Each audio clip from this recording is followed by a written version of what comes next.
জমিদার বাড়ির সেই আয়নাটার দিকে তাকিয়েই বোঝা গেল আমরা আর একা নেই। টর্চ নিভে গেছে, নিঃশ্বাস ঠান্ডা বাতাসে জমাট, আর পেছনে একটা অদৃশ্য হাত ধীরে ধীরে ঘাড় ছুঁয়ে যাচ্ছে। আমরা তো এসেছিলাম শুধু রহস্য খুঁজতে, কিন্তু ফিরে যেতে পারবো তো? একবার চোখ বন্ধ করুন, শুনতে পাচ্ছেন ভয়ের সেই চেনা শব্দ? আমি অসীমা, আর আপনি শুনছেন স্বপ্নরস সত্যি। এখানে স্বপ্ন সত্যি হয়, আমি শুধু গল্প শোনাই। স্বপ্নরস সত্যি চ্যানেলে আপনাকে স্বাগতম। আপনি শুনছেন 53 নম্বর এপিসোডে আজকের গল্প অদৃশ্য কায়া। হ্যাঁ, ঠিকই শুনেছেন, অদৃশ্য কায়া। এক রহস্যময় ভয়ঙ্কর আখ্যান। সন্ধ্যা নেমেছে, পশ্চিমের আকাশ তখনও শেষ রক্তিম আভাটুকু ধরে রেখেছে, কিন্তু গ্রামের পথঘাটগুলো ইতিমধ্যেই নিকষ কালো অন্ধকারে ঢেকে গেছে। ঘন জঙ্গলের ধার ঘেঁষে পুরনো জীর্ণ জমিদার বাড়ির উঠোনে দাঁড়িয়ে আছে একদল তরুণ। তাদের প্রত্যেকের হাতে টর্চ লাইট, মুখে উত্তেজনা আর চোখে খানিকটা ভয় মেশানো কৌতূহল। দলের নেতা রায়হান, তার চোখে এক দুঃসাহসী ঝলক। আজ আমরা এই রহস্যের সমাধান করবই, ফিসফিস করে বলল সে, যেন তার কণ্ঠস্বরও এই ভৌতিক পরিবেশে একটি প্রতিধ্বনি তৈরি করতে ভয় পাচ্ছে। রায়হান, রিনা, আকাশ এবং মিতু, এই 4 বন্ধু কলেজের ছুটিতে এক গবেষণার কাজে এখানে এসেছে। তাদের লক্ষ্য এই পরিত্যক্ত জমিদার বাড়ির অলৌকিক ঘটনাগুলির সত্যতা যাচাই করা। গত কয়েক দশক ধরে এই বাড়িতে অদ্ভুত ঘটনা ঘটে চলেছে। শোনা যায় এখানে নাকি এক অদৃশ্য কায়া ঘুরে বেড়ায়, যা চোখের পলকে আবির্ভূত হয় এবং অদৃশ্য হয়ে যায়। যারা তাকে দেখেছে তারা হয় পাগল হয়ে গেছে, নয়তো চিরতরে হারিয়ে গেছে। জীর্ণ কাঠের দরজাগুলি ক্যাচ ক্যাচ শব্দ করে খুলল। একদল বাদুড় তাদের মাথার ওপর দিয়ে উড়ে গেল, যেন এই জমিদার বাড়ির নীরবতা ভাঙার প্রতিবাদ জানাচ্ছে। ভেতরে ঢুকে প্রথমেই নাকে এলো স্যাঁতসেঁতে ধুলো আর বহু পুরনো কাঠের গন্ধ। টর্চের আলোয় দেখা গেল চারপাশের ভাঙা আসবাবপত্র, মাকড়সার জাল আর দীর্ঘদিনের অযত্নের ছাপ। জানো, এই বাড়ির শেষ জমিদার নাকি এক অদ্ভুত নেশায় মত্ত ছিলেন। রিনা ফিস ফিস করে বলল, তার গলা কাঁপছিল। তিনি কালো জাদু অনুশীলন করতেন এবং শোনা যায় তিনি তার শত্রুদের ওপর বিভিন্ন অপদেবতা ছেড়ে দিতেন। আকাশ, যিনি বিজ্ঞান নিয়ে পড়াশোনা করেন, এসব কথায় কর্ণপাত না করে চারপাশের দেয়ালগুলো পরীক্ষা করতে লাগলেন। এসবই কুসংস্কার, রিনা। এর পেছনে নিশ্চয়ই কোনো বৈজ্ঞানিক ব্যাখ্যা আছে, সে দৃঢ়ভাবে বলল। কিন্তু তার কণ্ঠস্বরেও সামান্য সংশয় ধরা পড়ল। অপ্রত্যাশিত ঘটনার সূত্রপাত। তারা যখন দোতলায় উঠল, সিঁড়ির ধাপগুলো করুণ শব্দে প্রতিবাদ জানাচ্ছিল। দোতলায় এক বিশাল হল ঘর, মাঝখানে একটি বিশাল ঝাড় লণ্ঠন ঝুলছে, যার কাঁচগুলি ভেঙে চুরমার হয়ে গেছে। এই হলঘরে এসেই তাদের টর্চের আলো হঠাৎ করে নিভে গেল। মুহূর্তের জন্য চারিদিক গাঢ় অন্ধকারে ডুবে গেল, আর সেই সঙ্গে এলো এক হিমশীতল বাতাস, যেন কোনো অদৃশ্য সত্তা তাদের পাশ দিয়ে চলে গেল। মিতু আতঙ্কে চিৎকার করে উঠল, কি হলো? আলো নিভে গেল কেন? রায়হান দ্রুত তার পকেট থেকে অতিরিক্ত ব্যাটারি বের করলো এবং টর্চটি আবার জ্বালালো। মনে হয় পুরনো ব্যাটারি ছিল।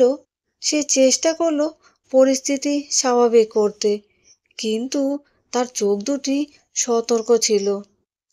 সেই মুহূর্তে হলঘরের এক কোণ থেকে এক অদ্ভুত শব্দ ভেসে এলো, খসখস খসখস, যেন শুকনো পাতার ওপর দিয়ে কেউ হেঁচড়ে হেঁচড়ে হেঁটে যাচ্ছে।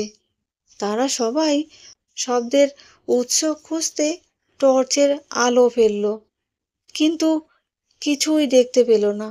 শব্দটি যেন তাদের চারপাশে ঘুরে বেড়াচ্ছিল।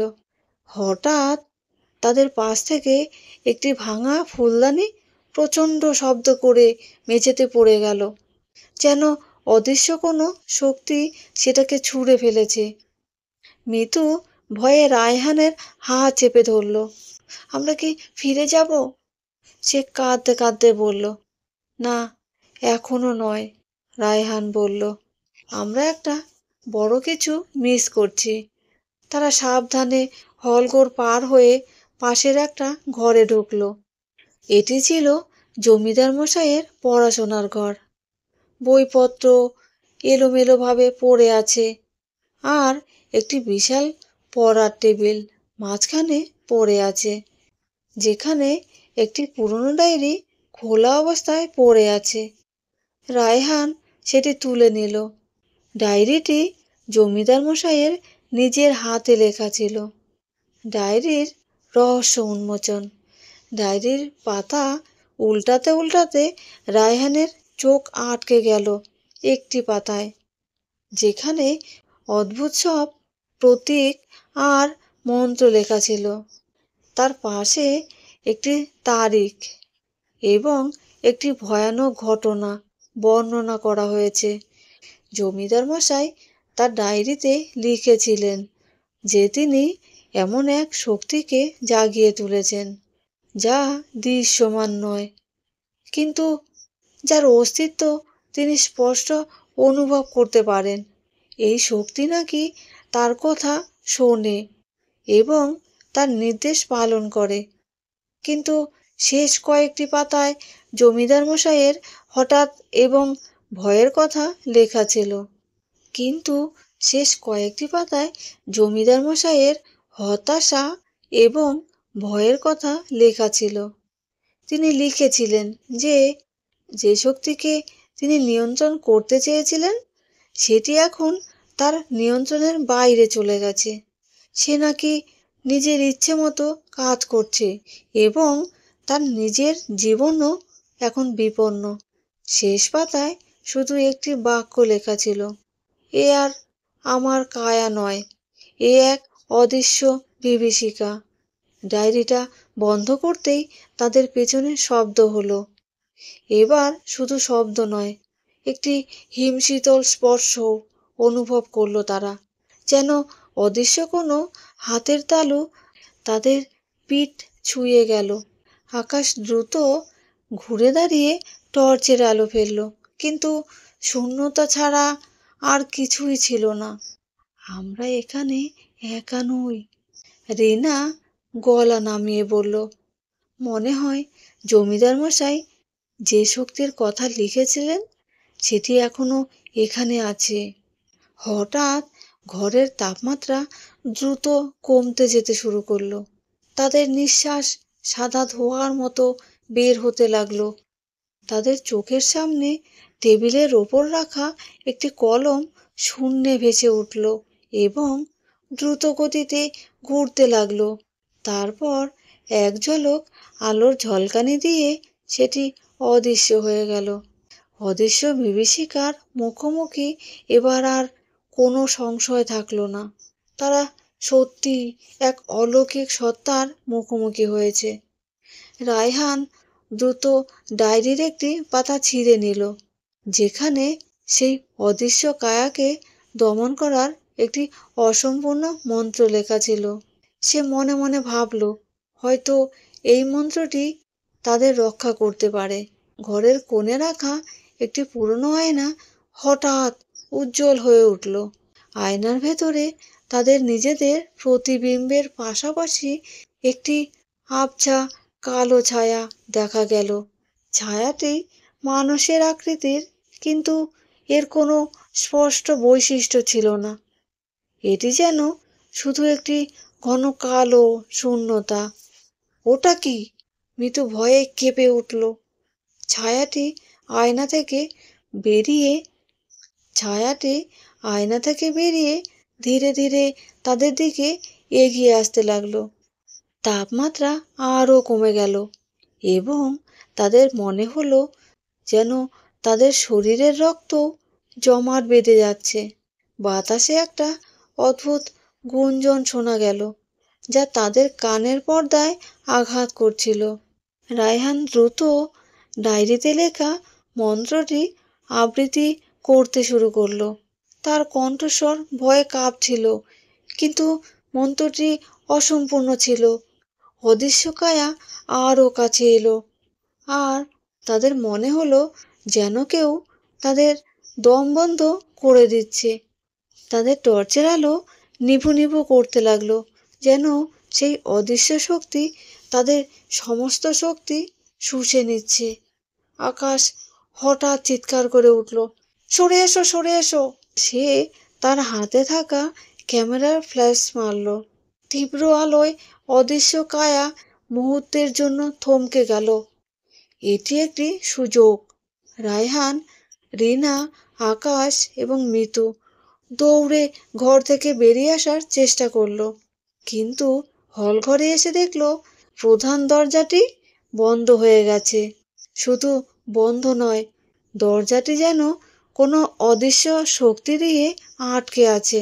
তাদের কাছে মনে হলো যেন অদৃশ্য কোনো দেয়াল তাদের চারপাশ দিয়ে ঘিরে রেখেছে। আমাদের বের হতে হবে, রায়হান মরিয়া হয়ে উঠল। সেই মুহূর্তেই অদৃশ্য কায়া তাদের চারপাশ ঘিরে ফেলল। তারা অনুভব করল তাদের হাত পা যেন অবশ হয়ে আসছে। তারা নিঃশ্বাস নিতে পারছিল না। মনে হচ্ছিল তাদের শরীর থেকে প্রাণশক্তি শুষে নেওয়া হচ্ছে। মুক্তি অথবা চিরতরে হারিয়ে যাওয়া। রিনা হঠাৎ একটি ধারণা পেল। আগুনের দরকার। Negative energy. আগুন ভয় পায়। তারা জমিদার মশাইয়ের ঘরে ফিরে এলো, যেখানে একটি পুরনো মোমবাতি পড়েছিল। রায়হান দ্রুত সেটি জ্বালিয়ে দিল। মোমবাতির শিখা কাঁপছিল, যেন অদৃশ্য কায়া এটিকে নিভিয়ে দিতে চাইছে। কিন্তু শিখা জ্বলতেই তাপমাত্রা খানিকটা বাড়ল, আর অদৃশ্য কায়া সামান্য পিছিয়ে গেল। আকাশ দ্রুত ঘরের চারপাশ থেকে শুকনো কাঠ এবং কাগজ সংগ্রহ করে মেঝেতে রাখল। মিতু তার লাইটার বের করলো। তারা একটি ছোট আগুন জ্বালিয়ে দিল। আগুন যত বাড়তে লাগলো, অদৃশ্য কায়া তত পিছিয়ে যেতে লাগলো। এটি যেন আগুনের তীব্রতা সহ্য করতে পারছিল না।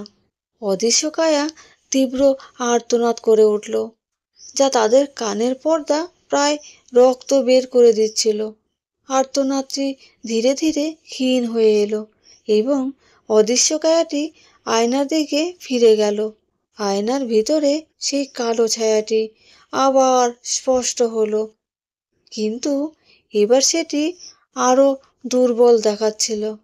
তারপর এক ঝলক আলোর ঝলকানি দিয়ে সেটি চিরতরে অদৃশ্য হয়ে গেল। আয়নাটিও ভেঙে চুরমার হয়ে গেল। চারপাশে নীরবতা নেমে এলো। কেবল মোমবাতির শিখা আর আগুনের হালকা শব্দ শোনা যাচ্ছিল। তারা সবাই হাঁপাচ্ছিল, তাদের বুক ধড়ফড় করছিল। তারা বেঁচে গেছে। তারা দ্রুত বাড়ির প্রধান দরজা খুলে বাইরে বেরিয়ে এলো। চাঁদের আলোতে চারপাশ আবছা দেখাচ্ছিল। তারা আর এক মুহূর্ত ওখানে অপেক্ষা করলো না। গ্রামের দিকে ছুটতে লাগলো। পেছনে ফেলে রেখে এলো রহস্যময় জমিদার বাড়ি আর তার অদৃশ্য বিভীষিকাকে। পরের দিন সকালে তারা যখন জমিদার বাড়ির কথা গ্রামবাসী এবং পুলিশকে জানালো, কেউ তাদের কথা বিশ্বাস করলো না। সবাই বলল এটি নাকি তাদের মনের ভুল ছিল, কিন্তু রায়হান, রিনা, আকাশ এবং মিতু জানতো তারা যা দেখেছিল তা কোনো ভুল ছিল না। অদৃশ্য কায়া হয়তো সাময়িকভাবে অদৃশ্য হয়ে গেছে, কিন্তু তার অস্তিত্ব যে সত্যিই ছিল তা তারা কখনোই ভুলতে পারবে না।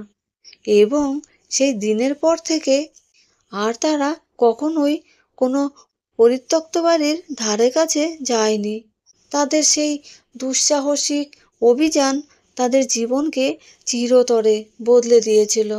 সেই রাতের বীভৎসতা তাদের মনে এক গভীর ছাপ রেখে গিয়েছিল, একটা অদৃশ্য কায়ার ভয়াবহ স্মৃতি, যা তাদের স্বপ্নের গভীরেও হানা দিত। এই গল্পটা যদি আপনার মনে লেগে থাকে তাহলে একটা লাইক দিন আর কমেন্টে জানান কেমন লাগলো। আর হ্যাঁ, স্বপ্নটা সত্যি চ্যানেলটা সাবস্ক্রাইব করতে ভুলবেন না। এটা আমাদের গল্পের ঘর। আমি অসীমা ফিরে আসব নতুন একটি গল্প নিয়ে। ততক্ষণ চোখ বন্ধ রাখুন, কারণ এখানে স্বপ্ন সত্যি হয়। আমি শুধু গল্প শোনাই। আর একটা কথা, আপনি ও আপনার পরিবারের সবাই ভালো থাকবেন, সুস্থ থাকবেন। শুভরাত্রি।